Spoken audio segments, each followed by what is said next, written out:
This week's edition of WWE Raw featured one of the most surprising and perhaps shocking heel turns I can remember in WWE in recent years, or maybe even ever, after it was Big E returning for the New Day 10-year anniversary celebration. Little did he know what he was walking into: a very frustrated Kofi Kingston and Xavier Woods, who officially turned on their former New Day member in what was, I think, an absolute masterclass of a segment on this week's Raw. But it wasn't just that. This Raw had so much more to it. Drew McIntyre returned after losing to CM Punk at Bad Blood in the Hell in a Cell match. McIntyre is back, and he took aim at Sami Zayn. Did he also take aim at Jey Uso, who was attacked backstage? Seth Rollins and Sami Zayn fought in the main event. Rollins vented his frustrations with CM Punk. And that was just a few things that took place on this Raw. What I thought was really a very, very good episode of this show, coming off of Survivor Series. You wanted to kickstart things heading into Saturday night's main event and eventually the Royal Rumble, and they did it here. Triple H had some stuff cooking, but in my opinion, none better than that segment with Big E, Kofi Kingston, and Xavier Woods, the 10-year anniversary celebration that was not to be after Big E made his long-awaited return to WWE television. Think about all the things we talked about, right? Everything that they had been doing had led us to talk about Big E's return. That was the whole conversation. Yes, we were talking about, would Xavier Woods turn on Kofi Kingston finally? Would maybe Kofi be the surprise one who turns on Xavier Woods? Or maybe Big E would just come back and reunite them both, right? But think about that. The center of the conversation has really been about, I cannot wait until Big E comes back for the 10-year anniversary. And guess what? WWE, Kofi Kingston, Xavier Woods, they used that to perfection, because that was one of the biggest reasons why I thought this was so good, is because what they said, as we keep saying, with Triple H in this era, when he has these people that are either heels or turn heel, and you want to start booing these people, you also look at it and see that sometimes what they're saying, there's some truth to it. And when Kofi Kingston and Xavier Woods made this surprise turn, as this segment's going along, Big E comes back, and he's talking about how he's going to be back every week as their manager. He's going to reunite the New Day. Everything's going to be fine because Big E is back. But then you see that slight turn from Xavier Woods and Kofi Kingston. They're thinking about it. But then it all comes out, right? About how they've been hearing everywhere they go, it's not about the New Day anymore. It's about, when's Big E coming back? When's Big E going to be cleared to return to the ring? And they use that as the motivation to go their own way here, and not in the way we thought it was going to be, right? We thought they were going to go their own way in terms of, hey, let's see what Xavier Woods can do as a single star. Let's see what Kofi Kingston can do again as a former WWE champion at this point in his career. Let's let them go their separate ways, and let's see how it unfolds. Not the case. Instead, we get a heel New Day reinvigorated, because as I said before, my thought was, hey, I don't want these guys just to get back together and everything's fine again. And I said it wasn't going to be as simple as that. But I was wrong, because I didn't think this was the direction they were going to go. And that's why I'm sitting here behind a microphone at the house instead of doing what Triple H is doing, because that was a masterpiece. I truly mean that, because if you go back and look at the way the whole story had played out to this point, it was, again, everything was about Kofi and Xavier Woods, but on the peripheral the entire time was the thought that you were going to get Big E to return. And them talking about how everywhere they go, people are talking about Big E and all this other stuff. It all comes out at that point. You even get the comment about, so what, you broke your neck. What just a brutal jab that is, right? And then they start bringing up how Stone Cold Steve Austin, Kurt Angle, Edge, they all came back from broken freaking necks, right? And Big E's not coming back? Are you kidding me? Now you decide to make your return after letting us argue and do all this stuff for weeks and weeks and months, and now you decide to come back? Tremendous stuff, I thought, in this segment. And now, again, this is not that different thing we were expecting in terms of, let's see what happens when they go their separate ways, or let's see what happens if Big E does come back. And let's say is their manager or something every week. How does that kind of turn things around for the New Day? No. We've got the heel New Day at their best now. And I think this was the thing, right? 10 years is a long time to be doing the same kind of thing, you know? And I think that had become the thing with the New Day, right? It all sort of felt the same until you started to see the way they were teasing this breakup. And then you're like, okay, we are going to get a new direction for perhaps both, knowing that, Big E's probably not going to be returning to the ring anytime soon, if ever. And so all the focus was trying to figure out, okay, well, where do they go from here? Can Xavier Woods thrive as a single star, right?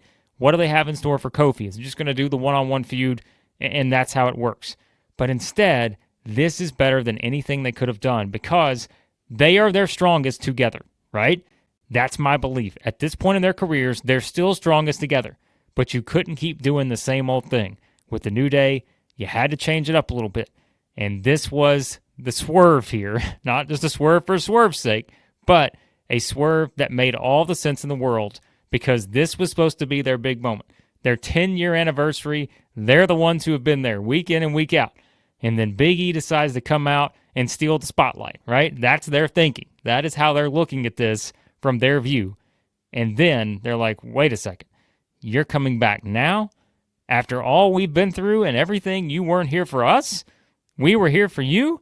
And now we go from here. And so, I mean, like I said, I'm sure you guys, if you're watching this, you watch the segment, go back and watch it again. There are so many different things in there that you can kind of, pull from it and see why it was executed so well. I mean, it really was. Like, it was about as good as it gets in terms of that kind of segment in professional wrestling. And, we could have led with anything in this show. Like, again, we could have been talking about Drew McIntyre's return is huge, and we'll get to it in a second. But that was so well executed that I think it deserved the top spot here in the Wrestling Reaction Raw video because it was just something that I think immediately, like I said, reinvigorates the New Day. It makes you interested now to see where do they go from here because now you could definitely see them, winning the tag team championships, going on a masterful heel run here as this New Day, basically, right? But then the way they set it up, they leave that open-ended finish with Big E to where if that day comes where Big E is cleared to return to the ring, it's there. It's there for the taking to where when he comes back, if it happens, you immediately have something that is going to send everyone into a frenzy, right? Because when he does come back, if he does come back, it is going to be a situation where now he has something to come back for. He has something to get him back into the ring and to make it worth his while, right? And so, I mean, again, I don't even know what else to say. On all fronts, that was about as good as it gets. And tremendous job by all parties involved. And the emotion coming out of it is going to play a big part in the story moving forward with Kofi Kingston and Xavier Woods. And it's really going to be amplified if we do ever get to that day where Big E is able to return to the ring. But even if we don't, it is still a situation where you can bring him back at different intervals to be involved in the story. But for now, unlike before, it's all about Kofi Kingston and Xavier Woods. They're the talk coming out of this. Not about Big E. We're talking about Kofi and Xavier Woods. And that's exactly how they wanted it. So, bravo to everyone there. I don't know that I've talked about a segment like this in quite a while. There have been a lot of great segments on WWE television. But that was one of the best ones of the year, I think, in terms of just the angle and how it was executed.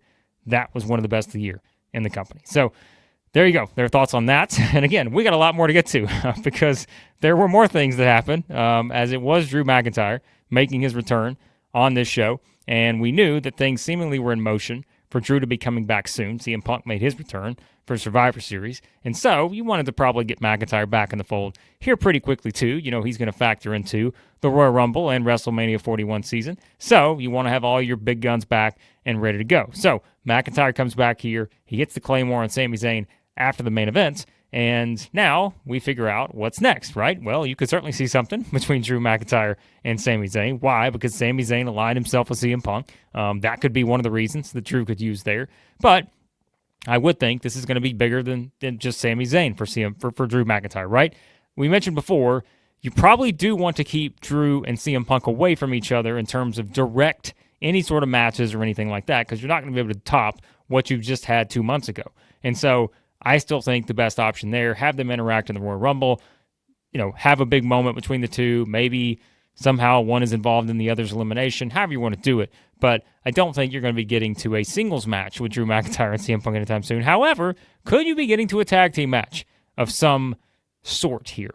And I know I've seen people pushing the idea, could this be Seth Rollins and Drew McIntyre versus Jey Uso and Sami Zayn potentially? Could that be something that you do? Because we do have to answer the question, who attacked Jey Uso? Now, the way they did it and the way Drew McIntyre returned at the end, you would seem to be pointing the finger at Drew McIntyre, right? Because Sami Zayn was pointing the finger at Seth Rollins, and Rollins is like, hang on a second, maybe you should talk to CM Punk. Maybe Punk didn't do it, but it wasn't me. I would never do something like that, right? But Seth Rollins could also be a liar here, because I think, just like we talked about with like the Bianca Belair, Jade Cargill thing on SmackDown, Seth's a little bit different here, where if you're talking about someone attacking, someone that's a line on the same side, and of course this isn't the same because, Bianca and Jade were teammates, they were tag team champions, but with Seth Rollins, he even said he didn't really have a problem with Jey Uso because he's blood, and him teaming with Roman Reigns, well, it is what it is. But if Seth is sitting there saying he'd never do something like that, well, 2 hours earlier, Sami pointed out that Seth absolutely would do something like that because, a decade ago, he hit Roman Reigns in the back with a chair. So, could Rollins be the person who maybe, a little more misdirection here, which is the Triple H specialty, it seems, a little misdirection to maybe make you think that, okay, Drew McIntyre seems to be the obvious choice because Jey was holding the back of his head, and perhaps it's as simple as that. He got hit with the Claymore, McIntyre comes out, and off we go. It's certainly a strong possibility that could be the case. But I would also be interested in the idea that is somehow Seth Rollins involved in this, perhaps. But it's intriguing nonetheless, and like we said, I would think that everything will point towards Drew McIntyre moving forward, and you could certainly see a tag team match of some sort, with Jey and Sami teaming up against Drew and a partner, which again, could that be Drew and Bronson Reed maybe? Maybe Bronson Reed gets back in the fold, but like we said, Reed would have injuries coming out of this, so could that be something for a little bit further down the line? And like I mentioned, people are saying, could Drew and Seth team up? I don't know that I love that idea right now as it stands, but if something happens where we get kind of that hard heel turn from Seth Rollins in the near future, well, that certainly is also a possibility. So a lot you can work with here, given the dynamics between all the people involved. And you guys know I always talk about the interpersonal relationships. We talked about that going into Survivor Series. Look at all the history and relationships you have between just that group right there. Seth Rollins, CM Punk, Drew McIntyre, Sami Zayn, and Jey Uso. Think about all the different dynamics and what we've talked about in the past and how all of those people have intertwined with each other. Now, everyone's back in the fold, and you have so much to work with here in terms of how you do this, moving into not just Saturday night's main event, but also the Royal Rumble, because all of these guys feel like they could be world championship material, right? And so, how are they going to pull this off leading into that? And of course, WrestleMania 41 season, which you would think the match is still CM Punk versus Seth Rollins. But, what's next for Drew McIntyre? Sami Zayn, Jey Uso. A lot to figure out here as we move forward. But I thought all of this was, well, I mean, the promo, the opening promo between, Punk and Rollins, it starts there. But then how they transitioned it into Rollins and Sami Zayn and the history between those two, I just thought was the perfect way to set up the match, not just, for the main event of this show, but also to set things up here moving forward, to see how we're going to get all of these guys kind of, working with each other and what's going to be the big story here. So, yeah, great to have McIntyre back in the mix. And just, again, you want to have everybody, right, leading into knowing you're about to go to 3 hours Raw on Netflix. You want to have all your top people there, and everyone's kind of back in the rotation at this point. So, yeah, there's still some people who are going to pop in and out. We know that. But for now, I like the way we're headed here, getting Drew McIntyre returning, and now we see what the story is going to be with everyone else and how they interact here moving forward. But beyond that, we got to take a breath here because it's like there's a lot more to get to on this show, but we'll quickly run through everything else. We don't try to make these too long, but Gunther versus Finn Balor is official for Saturday night's main event. Gunther faces Dominik here on this show and gets the win, but what was notable is that the crowd is starting to react in a bit of a different way. At least this crowd was to Dominik Mysterio. And I think that Dominik eventually is going to be set up for a nice little face turn in the future, and people will be cheering Dominik at some point. They're cheering him here tonight on this show. So I think you look at it from that standpoint, that's going to be fascinating because they are playing up the idea that Liv Morgan and Dominik basically aren't exactly feeling this Finn Balor leadership role in the Judgment Day. And so, how do they eventually break off from each other? That's a question they're now planning in our minds moving forward. And, again, Gunther versus Balor for the World Heavyweight Championship at Saturday night's main event. There's a couple options you can work with there. Does Damian Priest get involved after the injury? You would think that may happen here. But you could also say, does Dominik somehow factor in to whatever's going to happen as well? Plus, Adam Pearce teased that, Finn Balor's going to have his hands full with another title match coming up soon. He did mention the War Raiders. Will they get another match? We'll find out. But I think you're going to get those tag team championships off Finn Balor and JD McDonough soon. Although we've been saying that for a while. Hasn't happened. But I think pretty soon you're going to see those championships switch hands. And like I mentioned earlier, I think eventually that's where you've got to believe that the New Day winning those championships is a strong, strong possibility given what they've gone with here, and to somehow elevate not just the New Day as heels, but also as people who can carry this championship. Because right now, we just know it has not been carried very well by the Judgment Day because they haven't defended it very often, barely at all. So I think you're going to get those belts off of them soon. But the bigger story, as we said, Gunther versus Finn Balor. And you had Braun Breaker and Ludwig Kaiser kind of having a backstage interaction here that played into the confidence stuff we talked about with Gunther. They're still pushing that. Breaker brings up Gunther, stock headed down. And so Kaiser needs to get out from under his wing sooner rather than later because he thinks that Gunther is trending downward here. And again, they are playing up the idea that, Gunther having the confidence issues, those kind of things. There's been interference from Balor and such, not having the clean wins that he likes. And of course, losing to Cody at Crown Jewel. So playing with those ideas as well. So curious to see where they go with that, because we've said they are pushing also the relationship between Gunther and Kaiser. And do we get something there, perhaps before we get to the Royal Rumble or something like that? So another thing set up here moving forward. Elsewhere on this show, and I'm like, I know there are things I'm probably going to forget as I'm looking at my notes, but you had Dakota Kai, who advanced in the Women's Intercontinental Championship Tournament. I don't think it was a big surprise beating Shayna Baszler and Katana Chance. Dakota Kai is going to move on, and we know we're getting another match next week. It'll be Lyra Valkyria, Zelina Vega, and Ivy Now, the winner advancing on the other side of the bracket there from that particular match. You had Raquel Rodriguez taking aim at Rhea Ripley. We're going to get the one-on-one match next week between those two, as it was Raquel throwing Rhea face first into the announce table. A very bold move, given what we know about the injury with Rhea Ripley. So she goes face first in the announce table. So that sets up their match next week.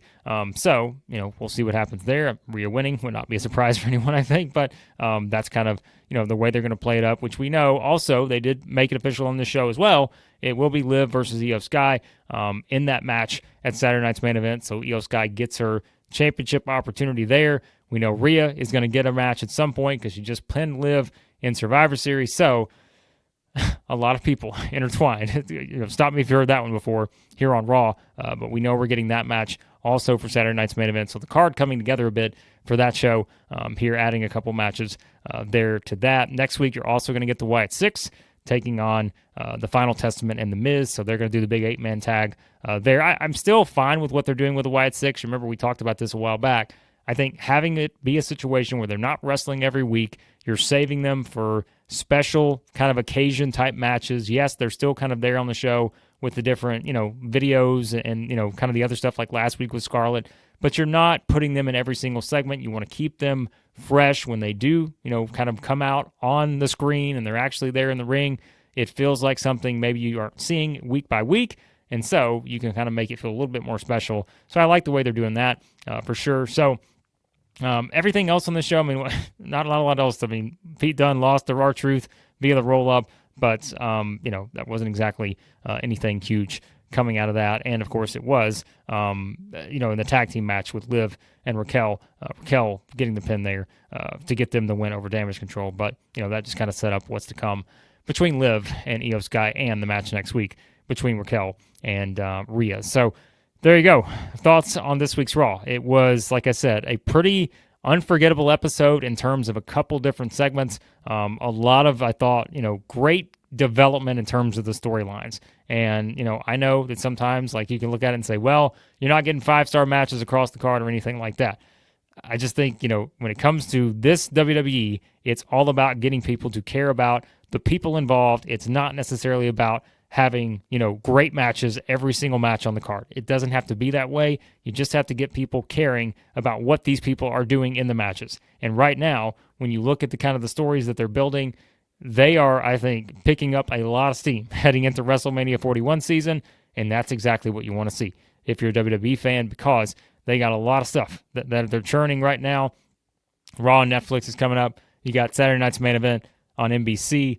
The profile has really, never been higher in terms of the potential visibility you could see with this company over the next month or so. Talking about Saturday night's main event on a network like NBC, and then having Raw, the biggest Raw ever, that first one on Netflix. So a lot of things cooking up here with Triple H and company as we head into, the holiday season, but also closer and closer to Royal Rumble and WrestleMania 41 season as well. So again, guys, I appreciate you watching as always. Let me know your thoughts on this very notable edition of WWE Raw. What did you think of the New Day segment? What did you think about Drew McIntyre's return? Who do you think attacked Jey Uso? Do you think it's as simple as Drew? Should we be pointing a finger at Seth Rollins? Is there someone else possibly? What's going to happen next with CM Punk and Sami Zayn? A lot of stuff here coming out of this Raw. So again, guys, appreciate you watching. Hit that subscribe button, hit the like button as well, and let me know your thoughts on this week's edition of WWE Raw.